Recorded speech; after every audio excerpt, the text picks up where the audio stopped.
Hi everyone, welcome to my commentary podcast. My name is Natasya Bestari, and today we're going to talk about something that's been on every Marvel fan's mind lately. Is the Multiverse Saga really Marvel's downfall era?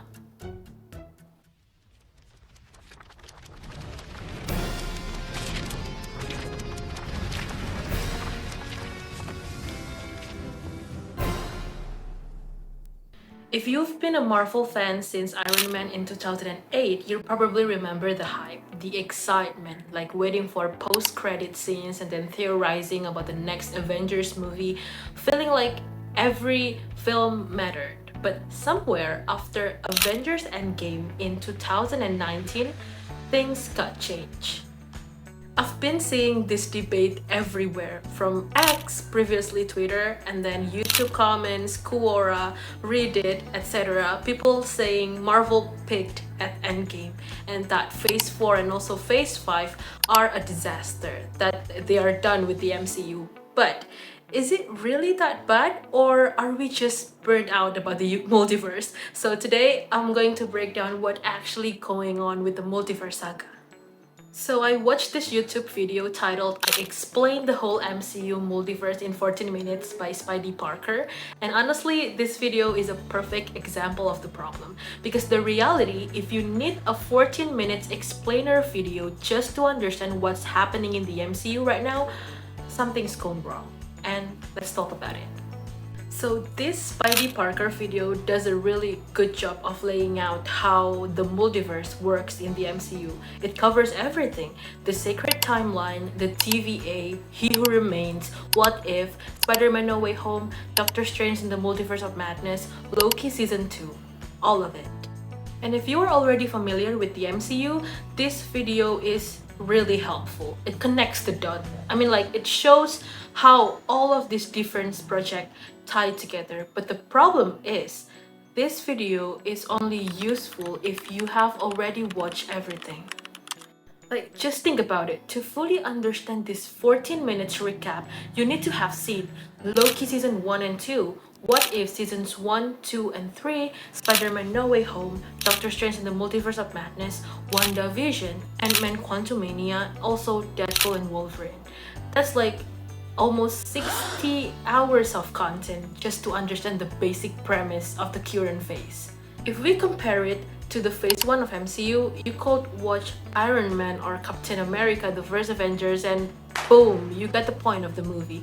You understood who is Tony Stark, you understood who is Steve Rogers, you understood the world and you didn't need to do a lot of homework. And that's the core problem with the Multiverse Saga. It's too complicated for casual viewers. It's overwhelming and honestly, it's exhausting even for hardcore fans. Let me break it down into 4 major problems that are backed by actual research and data. Problem number 1, it's a business strategy, not just storytelling. So I found this academic paper from the University of Al-Azhar, Indonesia. They analyzed Marvel's use of multiverse from a film adaptation perspective. And here's what they found. The multiverse isn't just a creative choice, it's an economic strategy. Marvel uses the multiverse to revive old franchises like bringing back Tobey Maguire and also Andrew Garfield in Spider-Man No Way Home, justify the plot holes and inconsistencies, and also expand their universe infinitely without consequences. Basically, the multiverse is Marvel's get out of jail free card. Anytime something doesn't make sense, oh, it's from a different timelines and any characters died, here's a variant from another universe. So from a business perspective, this is genius things. You can bring back any characters, tell any stories, and never run out of content. But from a storytelling perspective, it cheapens everything. Because if anything can happen and nothing has permanent consequences, why should we care? Problem number 2, superhero fatigue is real. Okay, so I also found a sentiment analysis study. Basically, researchers analyzed 1,000 of tweets about Marvel Phase 4, and guess what the results were? 42% negative, 28% positive, and 28% neutral. That means nearly half of people talking about Phase 4 on Twitter were disappointed. And it's not just Twitter. Like, look at the box office number.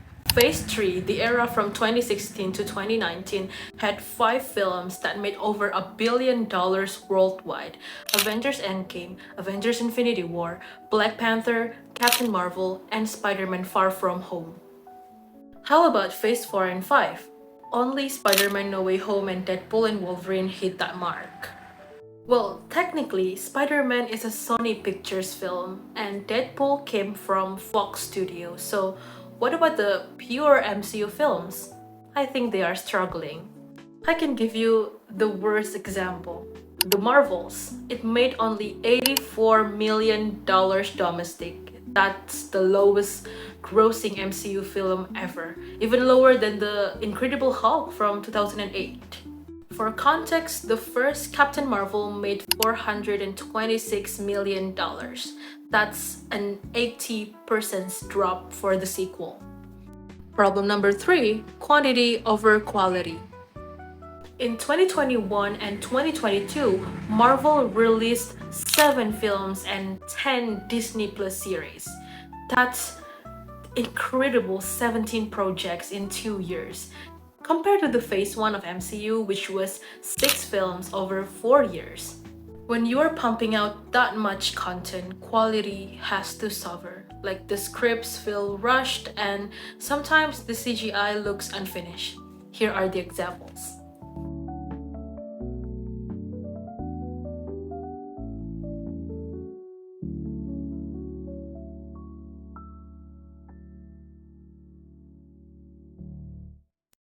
A researcher from University of Nottingham, Ningbo, China, analyzed this exact problem. He found that the MCU's dense interconnections make it nearly impossible for the new audience to jump in, and for the old fans, the repetitive plot structures and declining quality make them lost interest. Problem number 4, the Kang problem. Okay, so this one is a little bit tricky because it involves a real-world issues. So Marvel set up Kang the Conqueror as the next big villain, like a new Thanos. Jonathan Majors was the cast in the role, and he was incredible in a Loki season 1. But then, legal issues happened, and Disney dropped him. Well, I'm not gonna get into the details of that situations, but from a storytelling perspective, this created a massive problem. So Marvel planned the next saga around Kang, and now they are pivoting to Doctor Doom for Avengers Doomsday, which, don't get me wrong, Doctor Doom is awesome, but it feels like reactionary, like they are scrambling to figure it out what to do.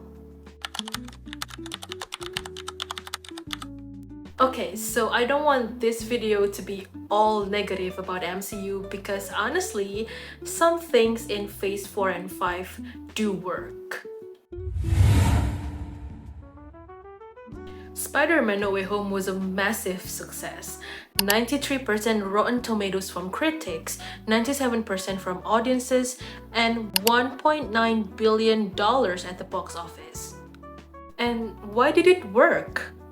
Because it used the multiverse right.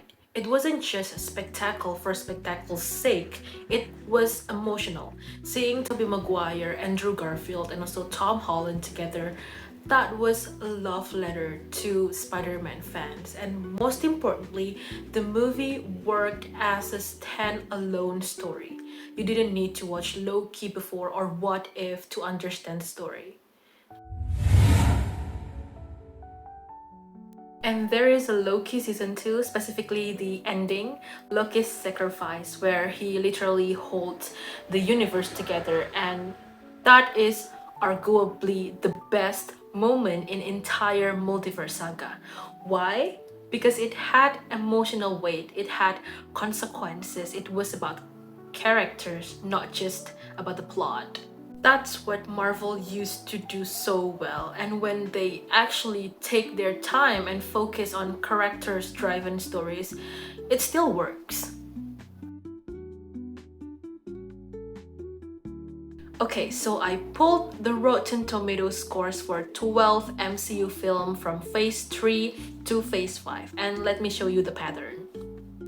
Let's start from Phase 3 films: Avengers Endgame, Avengers Infinity War, Captain America Civil War, and Doctor Strange. These are consistently high score. Critics and also audiences agree that this film was great. And now look at Phase 4 and 5. Eternals, Ant-Man Quantumania, Captain America Brave New World, and The Marvels. The critic scores drop off, and even though audience scores are slightly higher, there's a huge gap. But then you have Shang-Chi with 92% critics, 98% audience, Spider-Man No Way Home 93% critics and 97% audience. So technically it's not impossible for Marvel to make a great films in Phase 4 and 5. They just haven't been consistent. Okay, so is the Multiverse Saga's Marvel's downfall? My answer is yes and no. The problem isn't the concept of the multiverse itself. The concept is totally fine, but the problem is the executions. So Marvel is releasing too much content too fast. They are prioritizing the quantity over the quality. They are making it too hard for new fans to jump in and too exhausting for old fans to keep up. But actually, it's fixable. Like, slow down a bit, like focus on making fewer and better films, bring back the emotional stakes, make each film feel like it matters again. Because when Marvel actually takes their time, like with Loki Season 2 or Spider-Man No Way Home, they can still create a magic.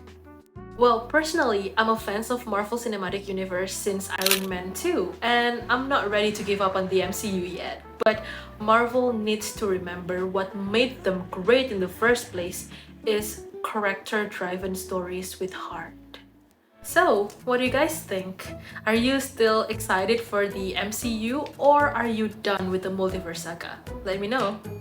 Well, I think that's all from me. Thank you so much for watching this video till the end, and I'll see you in the next one. Bye bye.